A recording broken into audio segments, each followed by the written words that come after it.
Bismillah, Assalamualaikum warahmatullahi wabarakatuh. Bismillah, wassalatu wassalamu ala rasulillah wa ala alihi wa sahbihi man sara ala nahjihi ila yaumiddin amma ba'du. Bagaimana kabarnya pada pagi hari ini anak-anakku sekalian?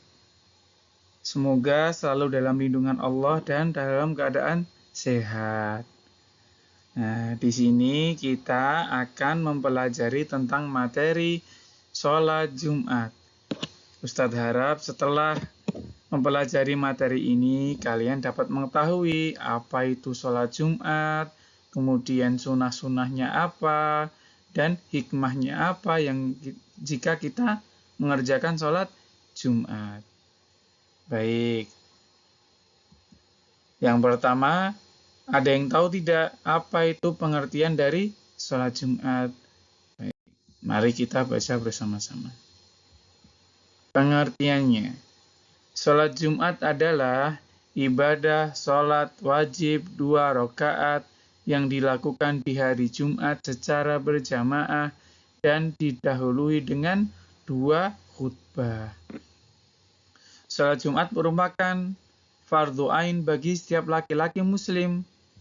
Jadi di sini sholat Jumat itu dilakukan secara berjamaah di hari Jumat. Waktunya kapan? Waktu sholat zuhur. Baik. Kemudian dalilnya. Dalil tentang sholat Jumat itu terdapat pada surat Al-Jumu'ah ayat 9. Yang artinya adalah, hai orang-orang yang beriman, apabila diseru untuk menunaikan sholat di hari Jumat, maka bersegeralah kamu kepada mengingat Allah dan tinggalkanlah jual beli.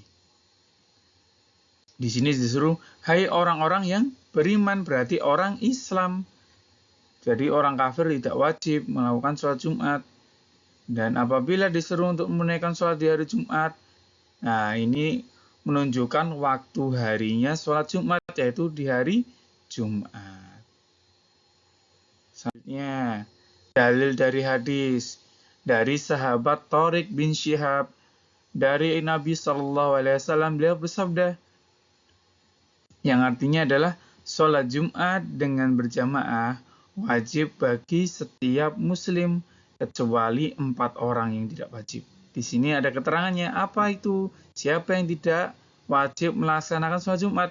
Yang pertama adalah hamba sahaya atau budak.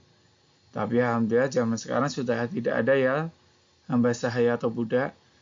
Yang kedua adalah wanita. Jadi anak-anak yang perempuan tidak wajib melaksanakan sholat Jumat, namun boleh apabila ingin berangkat untuk sholat Jumat.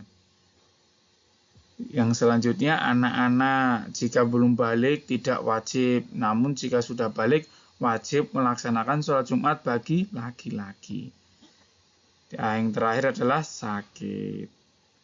Nah, ada tambahan juga dalam hadis Ibnu Umar radhiyallahu anhu, beliau meriwayatkan dari Nabi SAW bahwa yang tidak wajib ada juga tambahnya, yaitu tidak wajib bagi musafir. Musafir itu apa? Orang yang sedang berpergian jauh. Selanjutnya, syarat-syarat wajib sholat Jumat. Nah, siapa yang masuk kriterianya? Yang pertama adalah beragama Islam. Yang kedua, balik. Balik ini bagi laki-laki sudah mimpi basah, mengalami ihtilam atau mimpi basah. Bagi yang perempuan sudah mengalami namanya haid atau menstruasi. Namun jika di umur 14 tahun sampai 15 tahun belum mengalami kedua hal itu, maka dihukumi sudah balik dan melaksanakan ketentuan syariat Islam seperti sholat Jumat, wajib sholat di masjid, dan lain sebagainya. Selanjutnya berakal, orang yang gila tidak wajib sholat Jumat. Selanjutnya laki-laki, dan bagi perempuan tidak wajib, namun jika ingin ikut sholat Jumat maka diperbolehkan. Selanjutnya sehat, jika sakit di rumah sakit kasihan ya, tidak usah berangkat ke masjid, tidak mengapa. Yang terakhir adalah mukim. Mukim itu orang yang tidak berpergian dan bertempat di situ, maka wajib melaksanakan sholat Jumat. Selanjutnya syarat-syarat sahnya. Syarat-syarat sholat Jumat itu seperti apa? Yang pertama, dilaksanakan di tempat yang telah dijadikan tempat bermukim oleh penduduknya. Jika ada pertanyaan, Ustadz, jika kita sedang melaksanakan umroh atau haji di Arab, berarti kan tidak bermukim di sana, maka tidak wajib sholat Jumat dong? Ya tidak. Maksudnya di sini adalah orang daerah tersebut melaksanakan sholat Jumat, itu syaratnya. Jadi misalkan kamu rumah Sukoharjo, terus kamu rumahnya di situ, maka orang-orang yang di situ diwajibkan melaksanakan sholat Jumat minimal 40 orang. Yang kedua, dilaksanakan secara berjamaah. Jika sendiri-sendiri tidak boleh ya, yang boleh itu sholat sunnah kalau sendiri-sendiri. Yang ketiga, dilaksanakan pada waktu zuhur. Jadi tidak ada ya sholat Jumat dilaksanakan waktu asar atau waktu subuh, tidak ada. Yang terakhir adalah didahului oleh 2 khutbah. 2 khutbah di sini adalah seperti yang sering kita ikuti jika sholat Jumat ya. Habis azan ada imam yang khutbah, kemudian duduk dan berdiri lagi. Itu dinamakan 2 khutbah. Selanjutnya sunnah-sunnahnya. Apa yang dianjurkan oleh Nabi Muhammad jika mau melaksanakan sholat Jumat? Yang pertama, dianjurkan mandi, memakai pakaian yang bagus, kalau bisa berwarna putih yang rapi ya, tidak bolong-bolong, menutup aurat, memakai wangi-wangian, memotong kuku dulu, yang sudah punya kumis ya dipotong kumisnya, dirapikan, dan disisir rambutnya, jadi tidak berantakan. Kemudian segera pergi ke masjid jika sudah azan. Namun jika belum azan juga sudah bisa berangkat ke masjid jika tidak ada kepentingan. Selanjutnya sholat tahiyatul masjid 2 rakaat sebelum ketika sampai masjid, dan membaca Al-Quran atau berzikir jika belum imam naik ke mimbar. Yang terakhir adalah memperbanyak doa dan sholawat atas Nabi Muhammad karena di hari Jumat itu waktu mustajab, apalagi sehabis asar. Selanjutnya adab-adabnya sholat Jumat. Nah, di sini juga ada adab-adabnya. Yang pertama adalah meluruskan shaf atau barisan sholat. Jika depannya ada yang bolong, segera diisi. Yang kedua, khotib saat berkhutbah dilarang berbicara.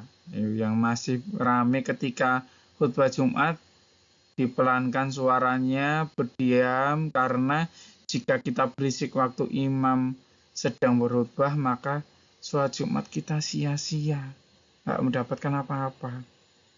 Nah, jadi ketika imam sedang berkhutbah, maka disimak, didengarkan ya, dan jangan tidur. Selanjutnya, halangan sholat Jumat. Bagi yang tidak bisa sholat Jumat itu apa saja kriterianya dibolehkan tidak berangkat sholat Jumat? Yang pertama adalah sakit. Jika sakit, tidak usah sholat Jumat, tidak mengapa, tapi diganti dengan sholat zuhur. Yang kedua, hujan lebat, angin kencang, bencana alam yang menyulitkan untuk berangkat ke masjid, maka dibolehkan tidak mengerjakan dan diganti sholat zuhur juga. Selanjutnya, musafir atau yang bepergian jauh.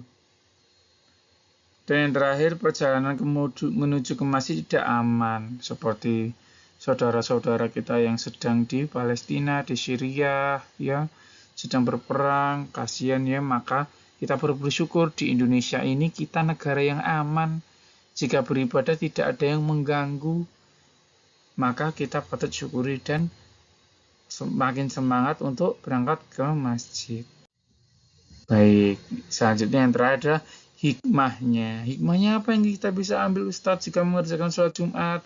Hikmahnya ada banyak ya. Di sini Ustadz akan memberikan beberapa. Yang pertama adalah termasuk orang yang memuliakan hari Jumat, karena hari Jumat adalah hari di mana disempurnakan agama Islam. Qad atmamtu lakum dinakum.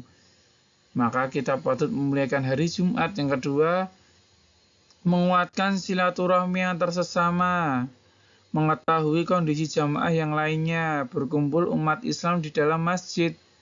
Nah, di sini adalah bentuk ukhuwah ya, bentuk persatuan umat Islam.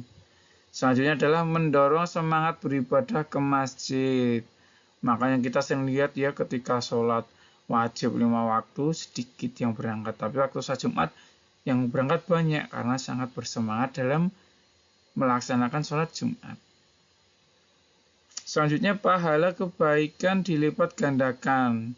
Nah, jika kita melaksanakan sholat Jumat, kemudian kita menyimak imam, tidak tidur, tidak berisik, maka dosa kita di Jumat itu dan sampai Jumat berikutnya dan ditambah 2 hari atau 3 hari, dosa-dosa kecil kita diampuni, Masya Allah. Maka kita ketika sholat Jumat yang anteng, tidak berisik, tidak mengharapkan mencari Jumat berkah. Niatnya untuk mencari pahala.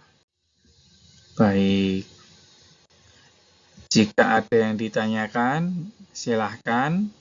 Apakah ada yang masih bingung ataupun yang lainnya? Ya, jika tidak ada, mari kita akhiri pada pertemuan kali ini. Terima kasih. Wassalamualaikum Muhammad. Ada kurangnya dari Ustaz pribadi, ada benarnya dari Allah Subhanahu wa taala. Wassalamualaikum Muhammad. Wassalamualaikum warahmatullahi wabarakatuh.